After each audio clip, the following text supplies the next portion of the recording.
Good evening, and thank you for joining us for tonight's program with Anita Hill and Chanel Miller in conjunction with the Beverly Hills Bar Association. I'm Andrea Grossman, the founder of Writer's Block, now in our 26th season. We're so grateful to Professor Hill and to Chanel Miller for joining us.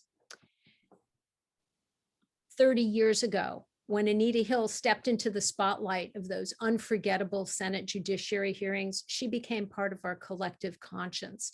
What she said, how she said it, and what she experienced while doing so never left us. She spoke truth to power in shocking and quiet detail, and her courage was staggering. Anita Hill's frank discussion of sexual harassment might not have changed the workplace much then, but it completely changed the way we talk about power and harassment. And it lifted that discussion from taboo to recognition of a societal disease whose ramifications to our country are vast. In her simply great new book, Believing, Anita Hill weaves her own personal and professional experience into a dynamic exploration of gender-based violence. She gives us thorough accounts of the Clarence Thomas and Brett Kavanaugh debacles from her perspective and from the nation's. And she discusses her conversation with then candidate Biden when he finally apologized to her. Her new book explains the public crisis that's escalated like mad in recent years, and we've only seen the tip of the iceberg in terms of pandemic-related gender violence. In her preface, Anita mentions that she doesn't consider herself a gifted speaker, nor does she think she's charismatic. Her books say otherwise. You will have questions. Email them to us at reservations@writersblockpresents.com.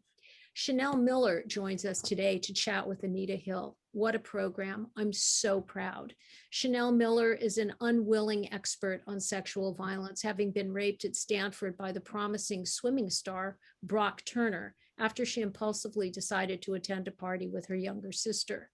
Chanel Miller's account of that rape and its aftermath, a book called Know My Name, ended up on just about every best book of the year list. Chanel's book is a most searing exercise in fearlessness and strength.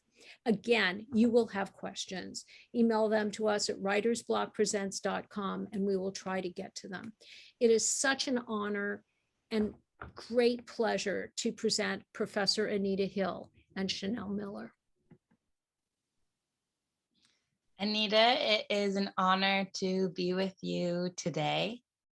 I wanted to begin by saying to everyone in our virtual audience that the week that my book came out, Cindy Levy hosted a lunch and invited this intimate group of activists and writers together.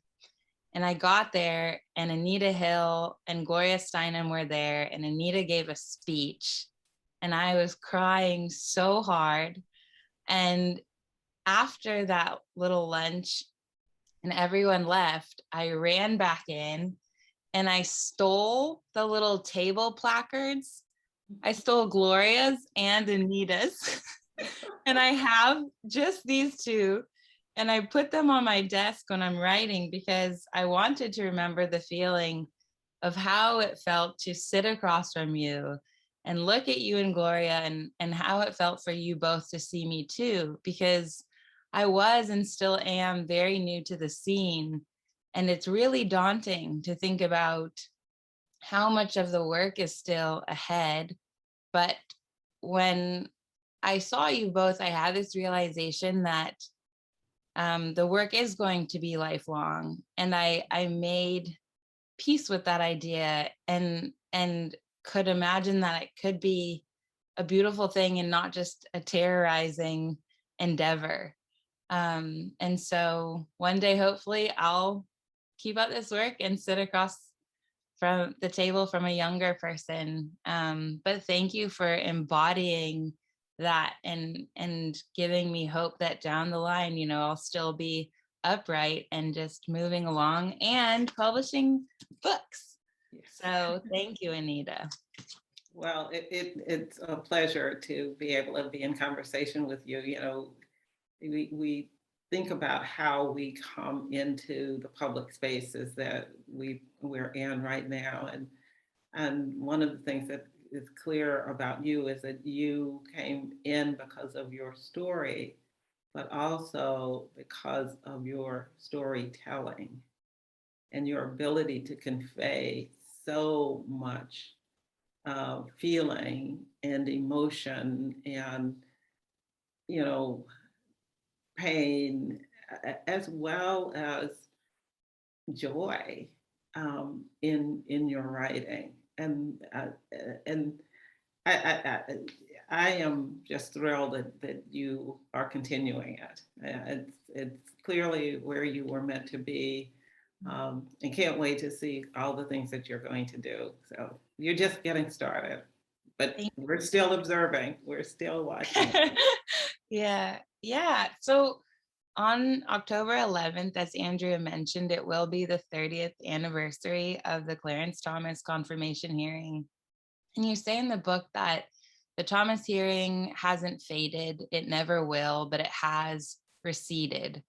And I thought it was an interesting distinction between faded and receded, that the memory is still visceral, but now it's maybe sitting in the back of the room rather than getting front row seats. And in the book, you write about the 20th anniversary of the hearing, and you said, I found myself wondering whether it still mattered.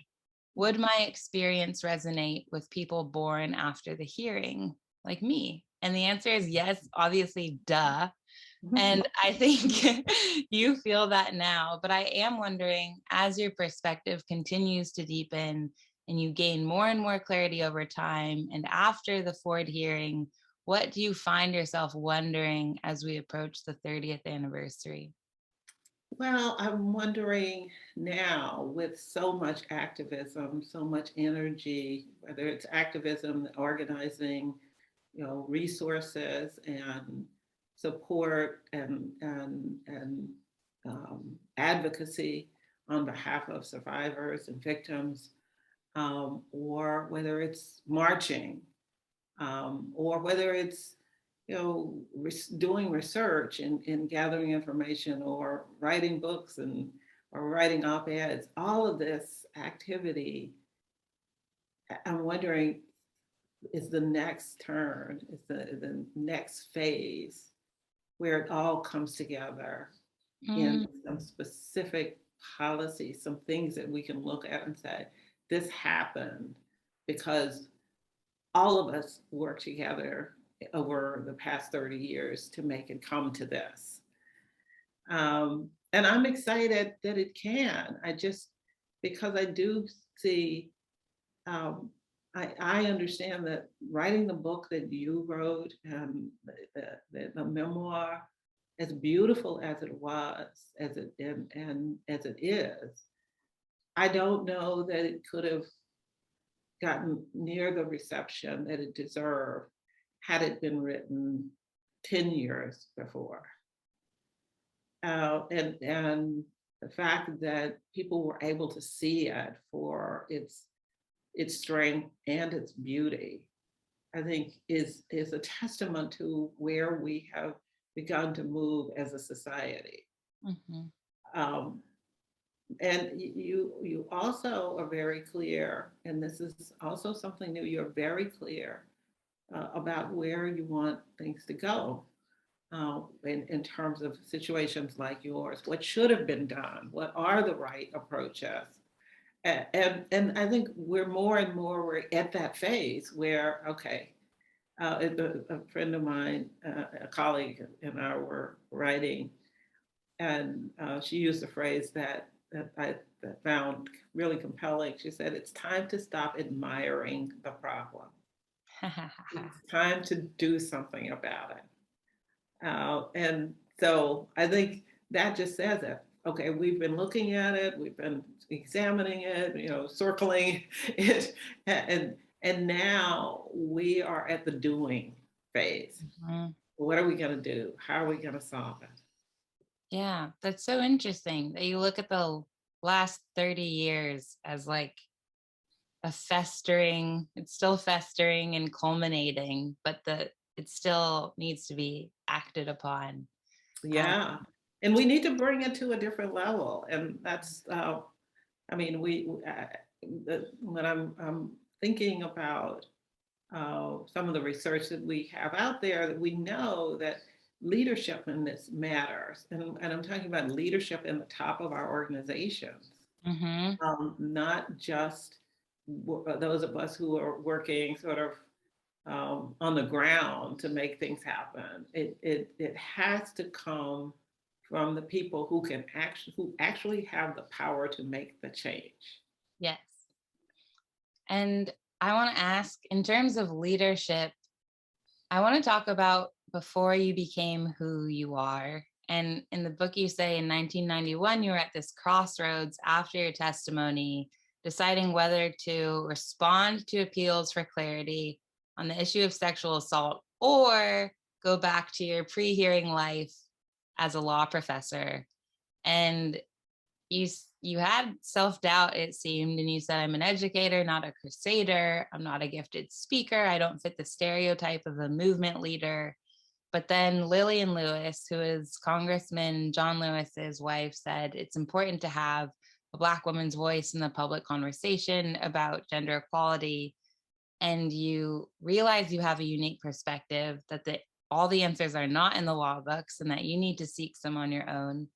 And so you say, I'm not going to dwell on being a perfect leader because I know I have a role to play in this movement. And so I was wondering if you can talk about how you define yourself as a leader now and the way you lead and work and communicate, because I think there's many people who can identify with the doubt of like, I don't feel like a leader, it's not in my character, but they feel the urge and need to play a role. So what does your leading look like?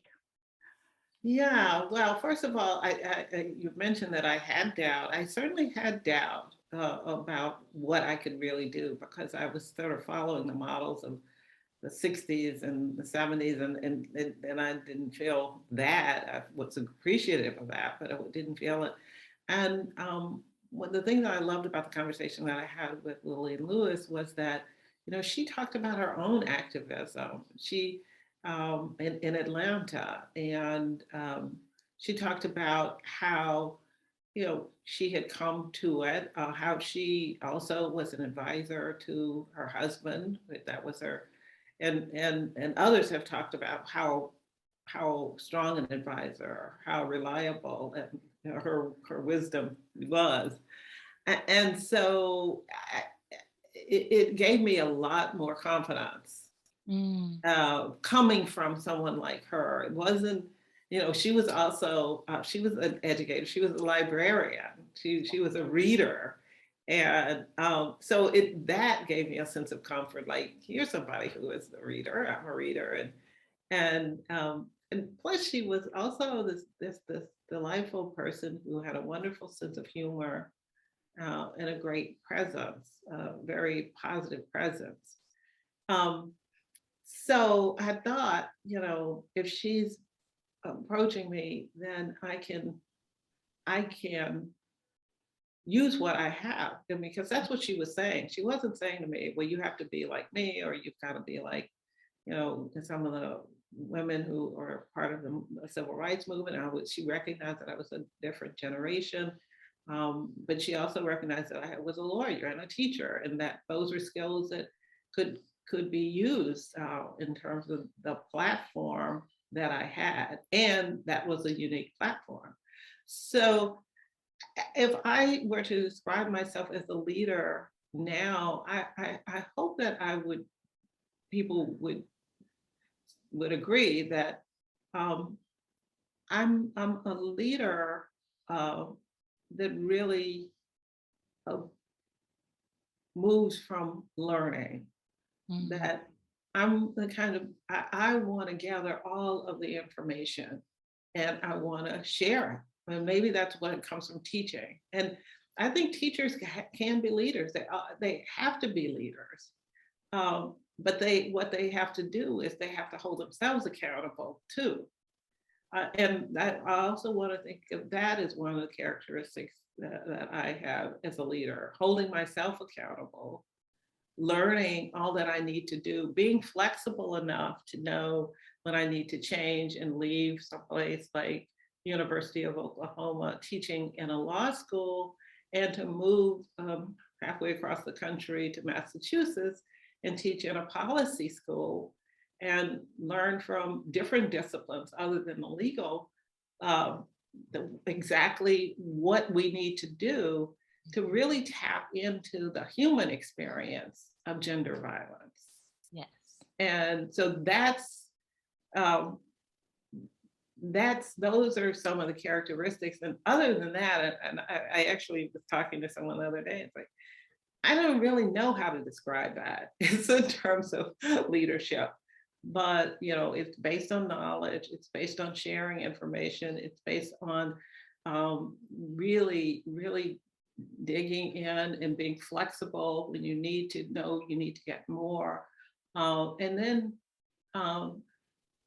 taking all of that, developing your ideas and communicating them, and struggle sometimes with the communication because I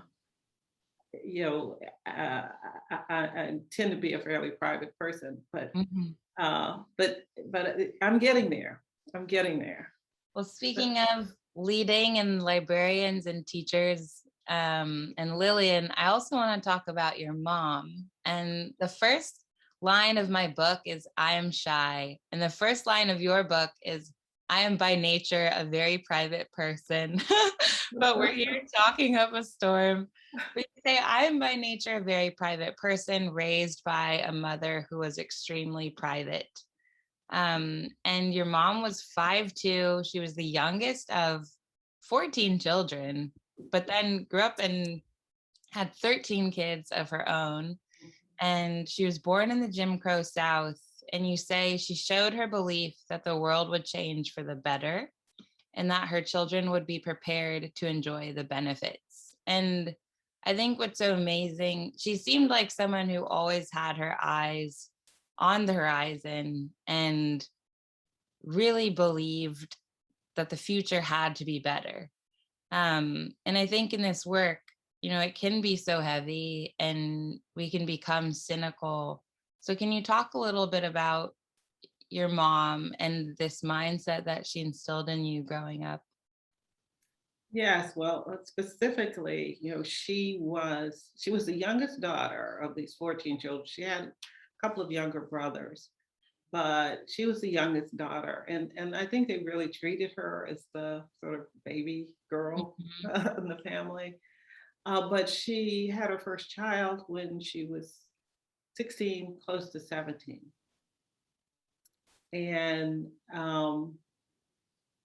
her life, of course, changed once she had to leave school, and she started having children. She married my father, started having children right away. And she gave birth to her first child, was a daughter who is now in her early 90s. Wow. But even as a young mother, she had an idea that her children should do better than she did because she didn't get to go to school. She had to work and she started having children. Once she confided in me, she said, I was having children when I should have been going to school. But she never regretted any of her children. But my sister, who's now 93 or so, had a chance to go to college. And you think about that. I mean, we were living on a subsistence farm. We really didn't have any spare money, but whatever money she could save, she saved from the work that we were doing, the field work we were doing, to send my sister to college. And most girls, even at that point in time, were not only not going to college, many of them weren't graduating from high school, but my mother saw to it. And she said she would keep that promise to every one of her children. Wow. Now, sometimes we all had different decisions to make, and we didn't choose to go to college, but most of us did. spent some time in college, and were very committed, maybe because of my mother, to preparing ourselves for opportunities that really didn't exist for them. My siblings are all older than I am, and 10 of them graduated from segregated schools.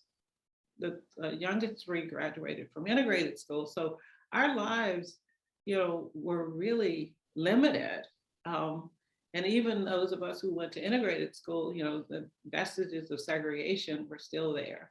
And while we didn't call it out as much as the racism we were experiencing, there was still clear lines of segregation, sexism that we were also experiencing. So, it was a very different time. And I just give my mom a lot of credit, because while she could have been resentful because she didn't have her own education, but instead she just got determined that her children would. And I just think that is a gift that she gave us, to be ready, to prepare, and to believe that things could change, and that you should be ready to take advantage of. Yeah, absolutely. Yeah, I liked how you said you measure growth in terms of looking at the lifespan of your mom and your grandmother, because current events can feel so awful and change often feels so slow. But when you see it from that perspective, it's pretty incredible. And she was born in 1911 in rural Arkansas. And yes, boy, she died at 91. And trust me, her life, it was so much better at the end than what the world that she was born into. And if we think about that, if we just have one person, when we get discouraged and we think, oh, nothing is going to change, we have one person we could focus on, like our mother or like our grandmother, and think, okay, during her lifetime, did things change for the better for this person? And then we can kind of get outside of our own experience and see that things are changing and that life is better. It's not perfect, but it's better. Progress has been made. Absolutely. And we talk about societal change. I also want to talk about personal change and growth. And I'm really curious, after the hearing, is there anything you said where you said, I'll never do X again? Like for me, I was like, I'm never going back to Stanford. Or there's a time where I said, I'm never going to come out with my name. But then there's so many, I've underestimated my growth, and I've been able to do things I didn't think were previously possible before. So I want to know, was there anything that you thought was lost in the immediate aftermath, but was reclaimed and recovered over time? I came out fairly determined to keep moving forward. And maybe that was also the lesson that I learned from these parents, both my parents, who just grew up in different times, but they still kept moving forward. I mean, granted, they ended life without a lot of money, but they had a different kind of peace of mind than they might have had they really only looked at the downside of their own experience. And it wasn't that they glossed over it. They worked hard to get to where they were. But so I just have this attitude of always going forward. I never really tried to limit myself in terms of, well, I'm not going to do this or that again.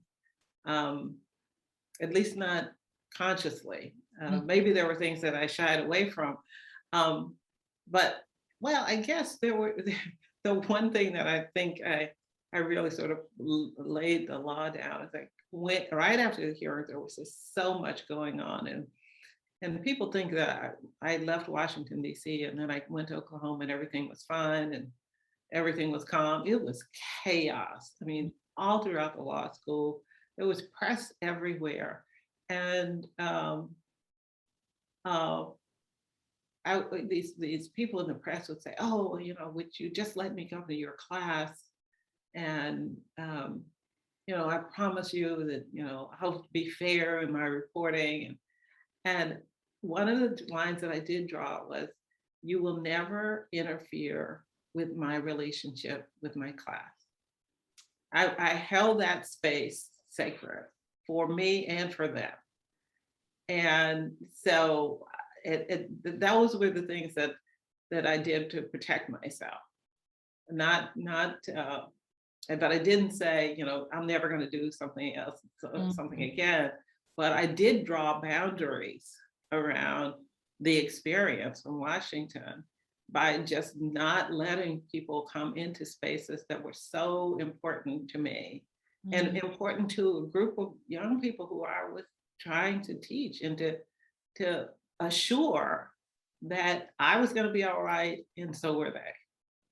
Yeah, I think you talk about the day Christine Ford testified, and just in that day you had you taught a class in the morning at the University of Utah, then you did a panel, then you flew to Houston to a convention with over 20,000 people to speak on and try and generate some hope. But you had 3 events just in that day while you're also like thinking a lot about what's happening. And I have this quote from that morning. You'd seen the beginning of her testimony, and then you get to the classroom and you say, the classroom of students at University of Utah had to be priority no matter how the hearing unfolded. And I think that also speaks again to your forward momentum. That's amazing that you have preserved these sacred spaces that allow you to be really present, like no matter what, this is my focus, no matter what is happening in the world. That's amazing. Yeah, I think that's a good, but I think that's a lesson that's transferable, that I would say to anyone when they're struggling, trying to find themselves, trying to make sense out of things, that they find that space that is sort of sacred, and yours, that you can focus on, that you do well in.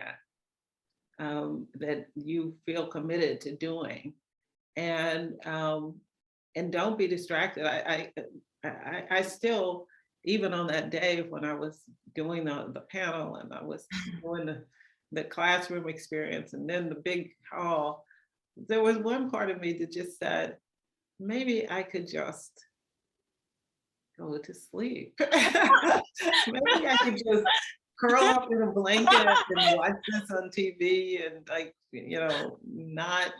not have to, but I know what's good for me. I know what's good for me, and retreating isn't good for me. Interesting. Yeah, I was very impressed. I was in a ball, so I wouldn't have blamed you if you were also in a ball. But each of us takes care of ourselves in different ways. We all have our way of taking care of ourselves, and mine is to get out there. I think partly it's because I'm afraid if I don't get out when things are really tough, that if I retreat, I may never go out again. Have to keep the momentum up. Yeah. But I do think that when you do go out, you have to allow yourself to be vulnerable, that you're not necessarily at your top, but that people are still relying on you. Yeah. I want to talk about something you said earlier, which was about tapping into the human experience of gender violence. And I think about Specter, who was the senator of Pennsylvania at the time of the hearing. And he belittles you at the hearing and is just dismissive of what you're trying to communicate. And you testify for 7 hours. And the next day he shows up and says that it was flat out perjury, and just very casually and cruelly vanquishes your credibility. And then 6 years later, you see him at the airport and you describe yourself as gobsmacked seeing him. And Um, he was kind of casual again, and you said, I realized then that to him, the hearing was just politics. For me, it was about my life. And that really struck me because I see high powered people making decisions for survivors. I see people writing op eds. And sometimes I think you have no idea the damage you're causing or the message you're sending, and opinions get thrown around and violence gets intellectualized and politicized. But the lived reality is so visceral and raw and scary. And I get so angry when and almost envious of people who speak with such remove and who refuse to see the suffering and refuse to see how much is at stake. And so I wondered if you could talk about, like sanitized discourse versus the lived reality we really need to listen to and how we close that gap. Yeah, well, and Senator Specter was a really good example of, I think, dismissiveness and denial, but also a certain kind of um, tone deafness Mm-hmm. to his own message. I mean, he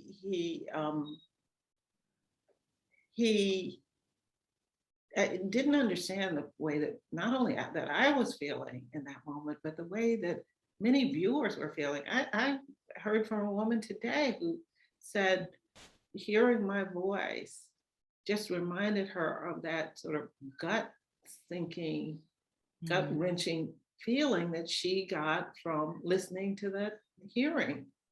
And it's a feeling that hasn't gone away in 30 years. And with her, she said she's never been victimized in the way that I described, but it wasn't the victimization, it was the indifference and the dismissiveness, and it was really kind of this form of gaslighting me because Arlen Specter just kept saying, what you're describing isn't so bad. As though he could tell me what was painful for me, as if he had the right, as this powerful white male senator, to look at my experience and belittle that because he knew better that. But he wasn't just talking to me, he was really talking to everyone. He wanted everyone, he was trying to convince everyone that sexual harassment wasn't that bad. And that we shouldn't make a big deal about it. And ultimately, I think he was saying we certainly shouldn't interfere with somebody's career because of it. And in the book, I talk about how that message comes to us in so many ways. I mean, it can come to us as children when you complain about somebody who is bullying or teasing or doing something that's painful and hurtful to you. And an adult that looks at you, a teacher or parent, and they just say, "Oh, it's not that bad. Don't, it's you'll be okay." And we offer the same kind of excuses. Boys will be boys, and therefore you shouldn't worry about it. That's just the way they are. The phrase, and then you're told not to make a big deal out of it. Mm-hmm. So we are conditioning people to ignore their pain, assume that somebody else tells them that it's not important, then it is not important. And so we hold it in, and we limit ourselves, because who wants to go to someone and tell them about a heartfelt experience and be told that it's not so bad? Mm-hmm. I think the real danger that people are ignoring is not only are we hurting the people who have been victimized, but we're also doing injury to the the abusive person, because we're telling that person it's okay for you to do this. Mhm. And then they continue until maybe somebody tells them that it isn't okay. Um, but that's part of what I see as the culture. When I talk about the book, I think about the book in three different ways. I think about the problem behavior, which is, enormous. It's a whole range of behaviors. It's bullying in school, it's harassment in school, it's sexual harassment in school, it's sexual harassment and assault, rape on college campuses, it's sexual harassment and extortion in workplaces, it's intimate partner violence, it's stalking, it's all of the above. So it's this huge problem, but it's not just one behavior. It's a Mhm. range of behavior, a spectrum of behavior. So in the book, I talk about that as part of the problem. But there's also these cultural aspects where people dismiss and deny that your problem is real or significant or important enough for the law to take care of, or not important enough for a powerful man to lose a position on the Supreme Court, or they blame you as a victim for what happened to them. I mean, and you face that kind of scrutiny. I face that kind of scrutiny, but that's the culture that we have, that we get in. I mean, I can't tell you how many times I've heard from sexual assault victims who go to friends and have friends who say, well, what were you doing there that late? Or what were you wearing? Or and all of this is because we have this culture of denial, and we have a culture of silencing because we don't want to deal with the problem. And so we put the problem all on the victim's head, and they're supposed to take care of it, not us. And then we build in that attitude into all of our structures. So all of the processes that are meant to help then get these myths and cultural denials built into them, and make it absolutely impossible for people complaining to actually prove their case. So we've got layers and layers of that we need to address, but it starts with the behavior, then it's the culture, and then it's the structures. And if we don't take care of all three, then we're not going to be successful. So far now, we deal mostly with the behavior. Yeah, absolutely. Everybody better be listening and taking notes right now. I'm supposed to remind the audience that if you have any questions, you can email reservations@writersblockpresents.com in the next 5 minutes before I have to share Anita with the audience. So I do want to ask about anger and outrage. And you say that these topics should infuriate us. We should all be like, have fire coming out of our ears. And you say, can the anger be galvanizing? And, oftentimes survivors are in positions where we do have to be composed. Outrage is not allowed. We cannot be reactive. And so I'm wondering how you experience your anger and use it in your work. Well, I do experience my anger, and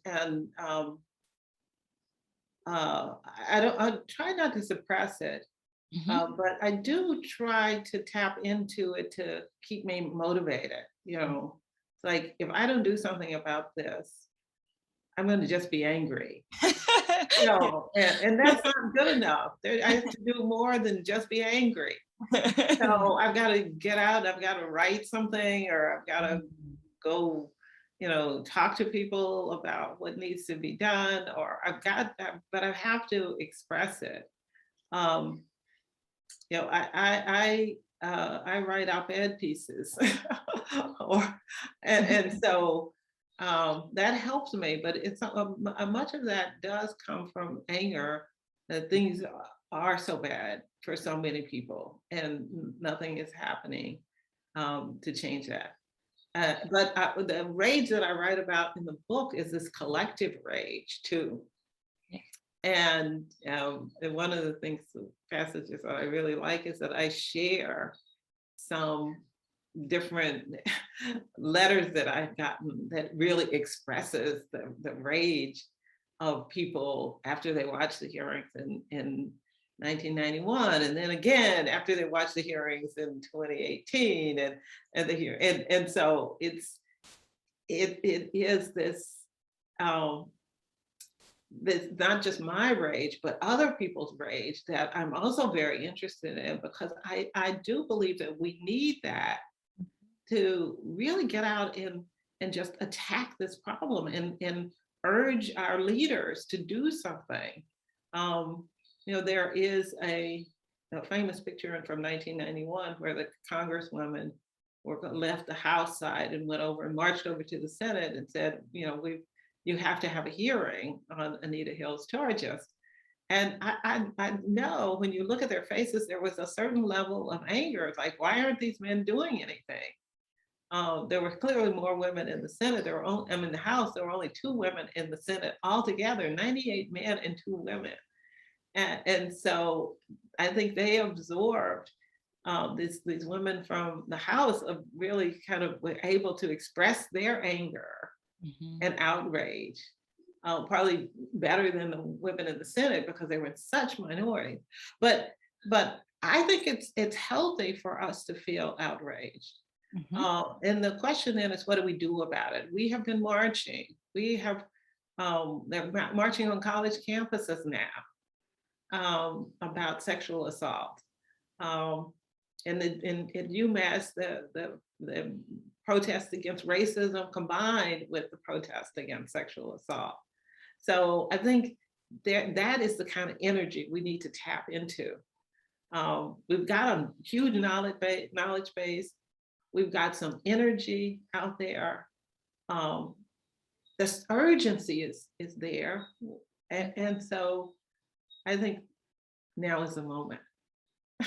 Love it. Anger is energy. So lastly, I noticed that we had the same jacket designer, Jason Ramirez, at Viking.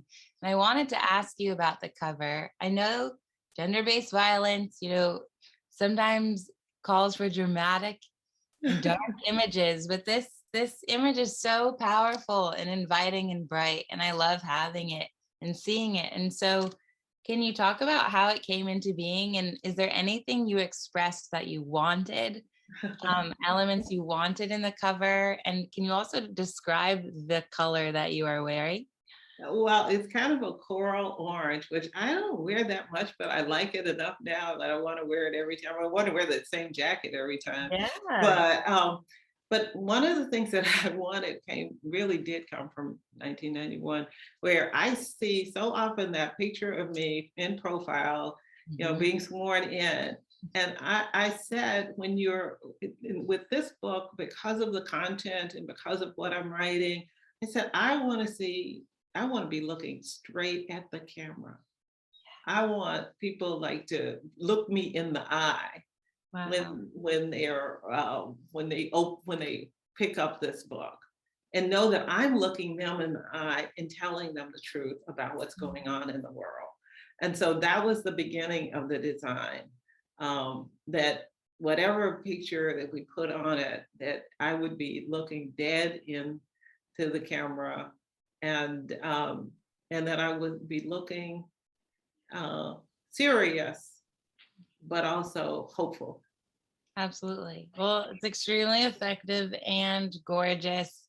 And lastly, I want to say, in the book, I encountered a phrase you created where in a sentence, you say, a post-Chanel Miller world. And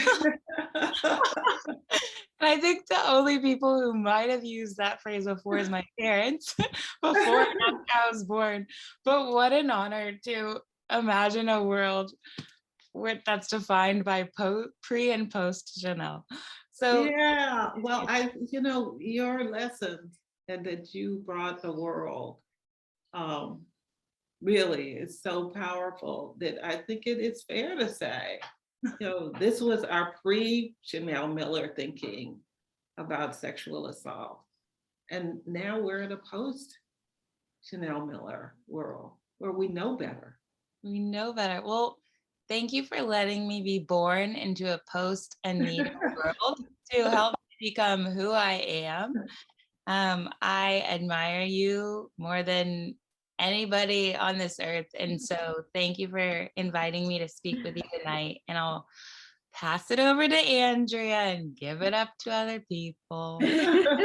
Well, Chanel, thank you so much, but don't feel like you have to stay quiet, because you can just throw anything in anytime. I'll ask some questions that we've received, but if we welcome yours too. So let's start with this. Those of us who listened to your testimony all those years ago find it hard to forgive the men who would not allow other women to corroborate the story and who did not show respect for you. How have you been able, as you say you have, to do so? I guess, well, first of all, let me just say this, that I think that was one of the most egregious aspects of the hearing, the failure to call these three women.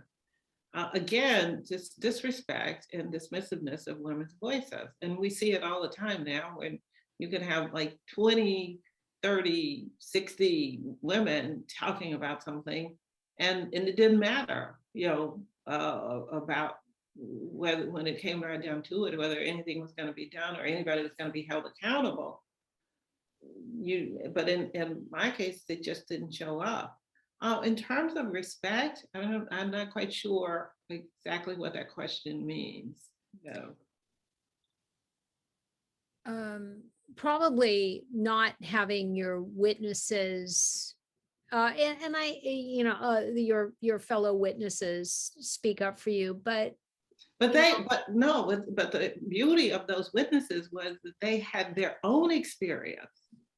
It wasn't that they were speaking up on behalf of my experience. They had their own separate experiences. I didn't even know them.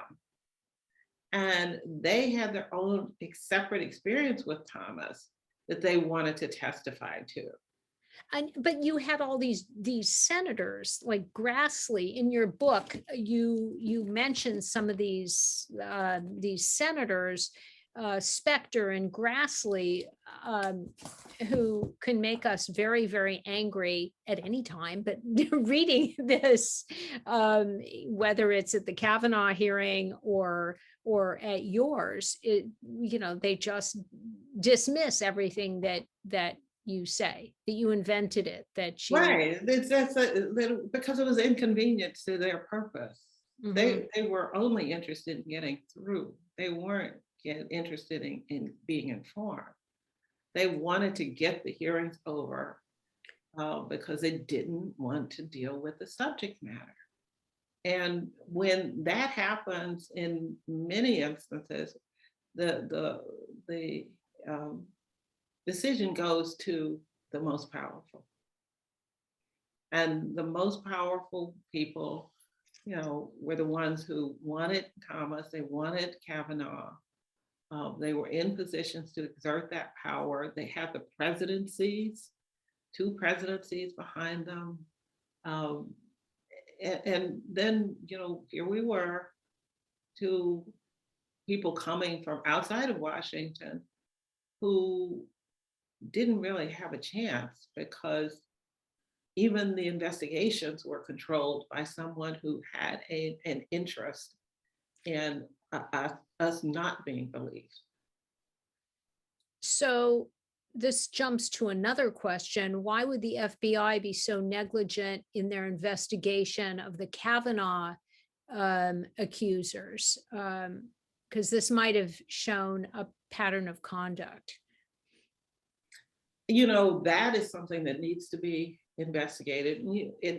And I don't know if all of the viewers were aware, but about 3 weeks ago now, these Olympic gymnasts testified before Congress.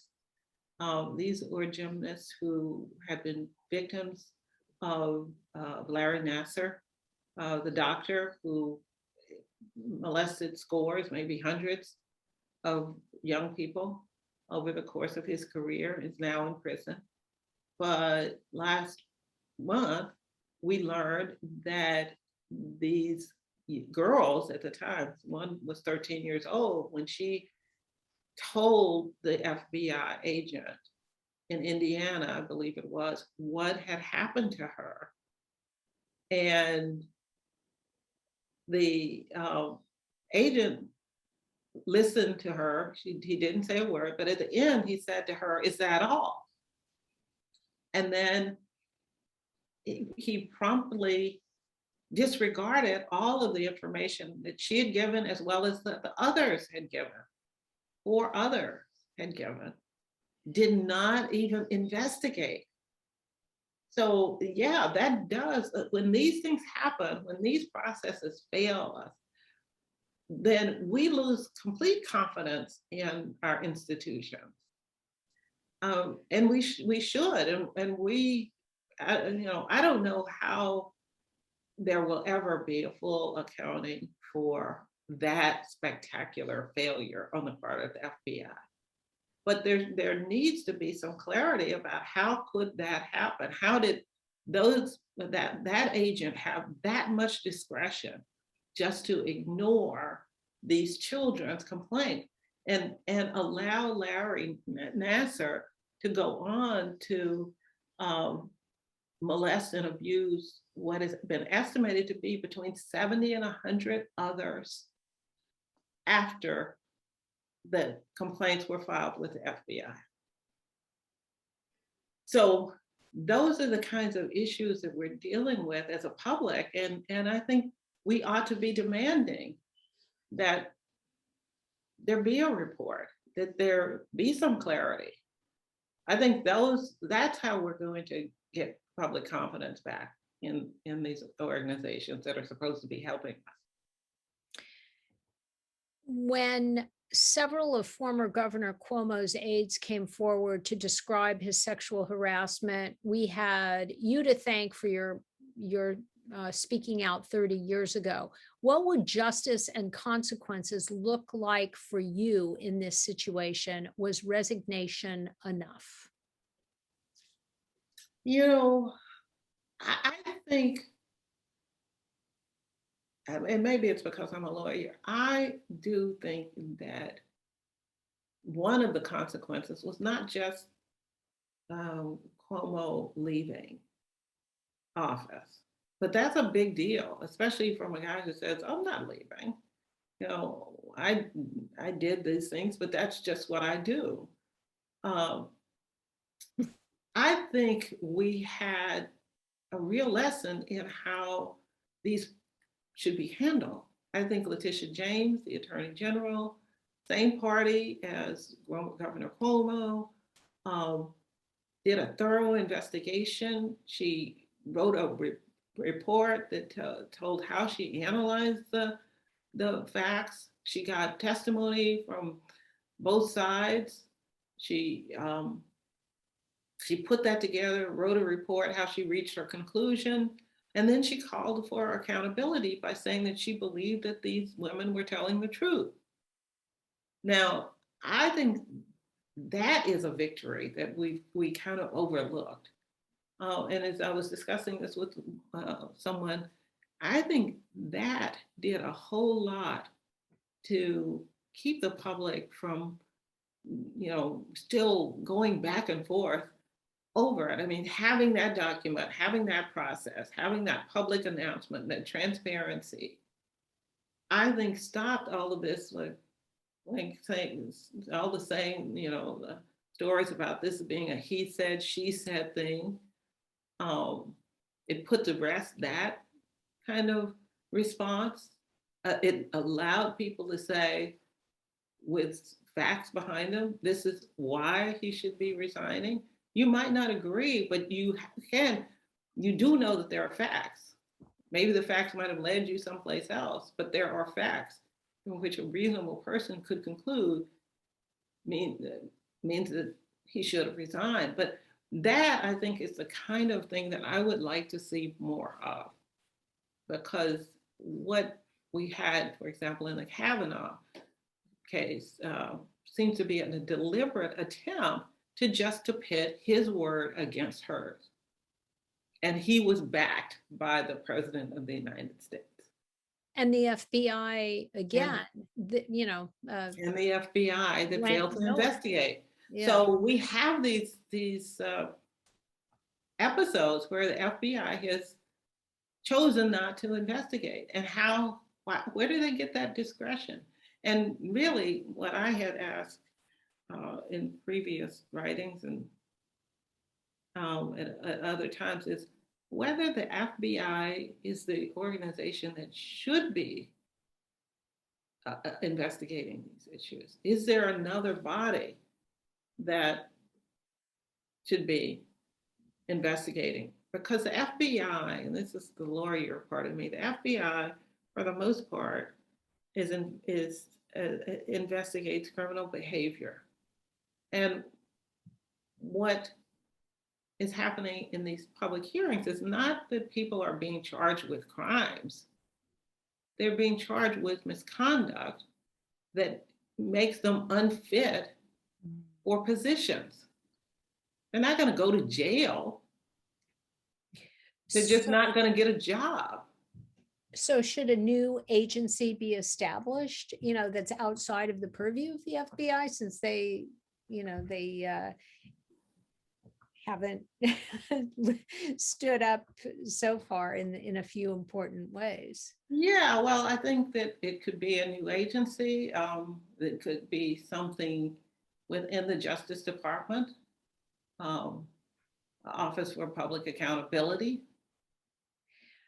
So is there a procedure in place where Supreme Court justice can be removed for committing a crime? And if not, how would such a procedure be put into place? Judges can be recalled, as we know. Well, first of all, I hope that we don't have to prove that a Supreme Court judge is committing a crime before we conclude that he is not fit to be on the Supreme Court. Mm-hmm. I think that if that's our standard, as long as you don't commit a crime, your character and fitness is perfect. I think we want to have a higher standard than that. But I am not an expert on the Supreme Court and how we want to disqualify people on the Supreme Court.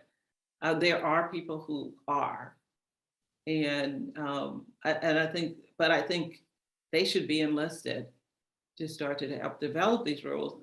John Roberts has said, Justice John Roberts as Supreme Court chief, has said that he is putting into place some rules that will give people more confidence in the court. But at the same time, just a couple of weeks ago, last month, as it is now, there was a lawsuit filed against one of the circuit courts, the whole circuit, for failure to protect people coming into the legal system against sexual harassment, whether they were there as employers or clients or parties in a lawsuit. So there is movement to push toward cleaning up the judiciary that's coming from the judiciary itself, but also coming from outside. So our time is almost, we've reached the end of our hour, but I want to end with this question. You end your book by saying that President Biden, this is my question, that President Biden should appoint someone to lead the initiative against gender-based violence. Wouldn't you be the most obvious choice in the country for that, for about 1,000 reasons? Well, somebody asked, would I consider it? And yes, I would consider it. But But I do think that whatever the person who needs to be in that job needs to know how to make sure that the systems in Washington respond. And I don't know who that person is. And certainly is something that I just want the best person in the job, honestly. If I'm the best person, I guess I would want me in the job. But really, the issues are so big. The harm is so large, and the urgency is now.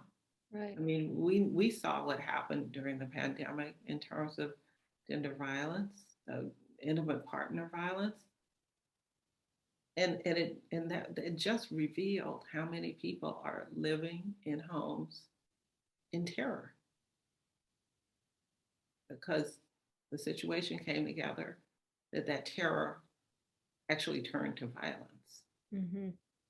And so we need to do this. We need to act. We need to acknowledge the problem and commit resources to it. And when I say in the book that the president should be leading us, but I think that every president of every organization, every college and university, every CEO of a company ought to make this issue a priority.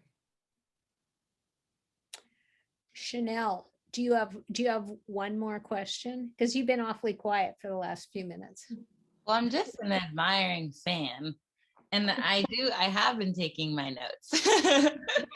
So I'm paying attention and following Anita's orders, as we all should.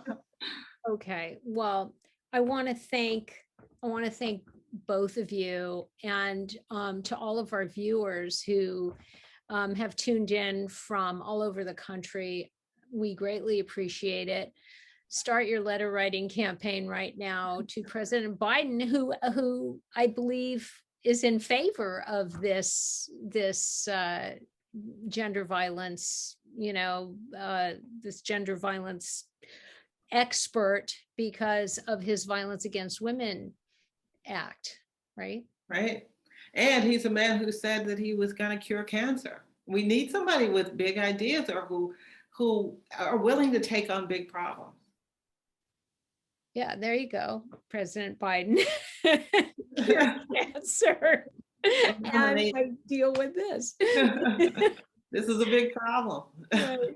Yeah. And thank all of your viewers. Thank you, Andrea, for hosting this. Chanel, for being such a great conversation partner. Always good to talk with you.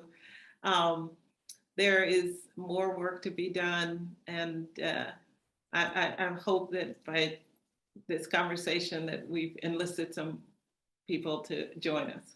You bet. And Eso Won Books will be sending out your books right away.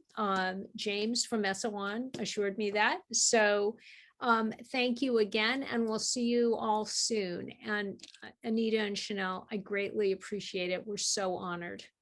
So thank you. The honor's mine. Everybody. Bye-bye. Bye.